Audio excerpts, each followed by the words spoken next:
Qeveria shqiptare ka në vëmendjen e saj biznesin me paketat lehtësuese dhe mundësitë e granteve që ofron. Ky ka qenë fokusi i bisedës që deputetja dhe kandidatja Edona Bilali bëri në një nga bizneset e Shkodrës. Elvisa Livoda, drejtuesi i këtij biznesi, u shpreh se ka një sër hapësirash që sot po krijohen për këtë sektor. Që na jena biznes i ri pak a shumë, kena filluar në Lezhë, kena zgjenuar në Shkodër,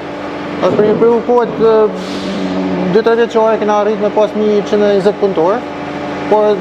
një periudhë më të shkurtër, i vitit besojmë që do të ketë shkuar 1200 punëtorë. Por deputeten Edona Bilali edhe për 4 vitet e ardhshme në programin e Partisë Socialiste dhe Qeverisë Shqiptare ka një sër lehtësish që do të jenë në favor të klimës së biznesit. Qeveria është përgjigjshme me disa instrumenta, që nisin fillimisht nga programi nxitjes punësimit që jeni përfitues,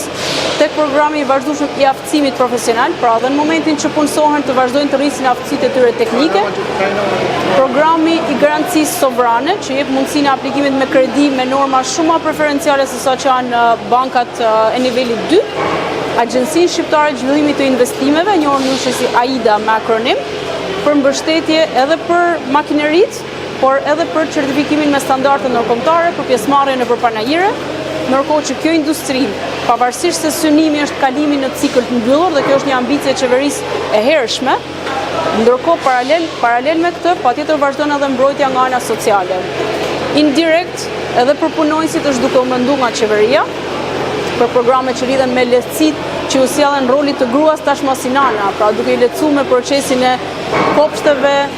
kopshteve, shkollave, zgjatjen e orarit të qëndrimit të fëmijëve në shkolla, tekstet falas, ndihma që jepet grave që janë kryefamiljare, ushqimi që do të pilotohet brenda këtij mandatit, kryesisht duke filluar nga qendrat e qarkut, pra nga bashkia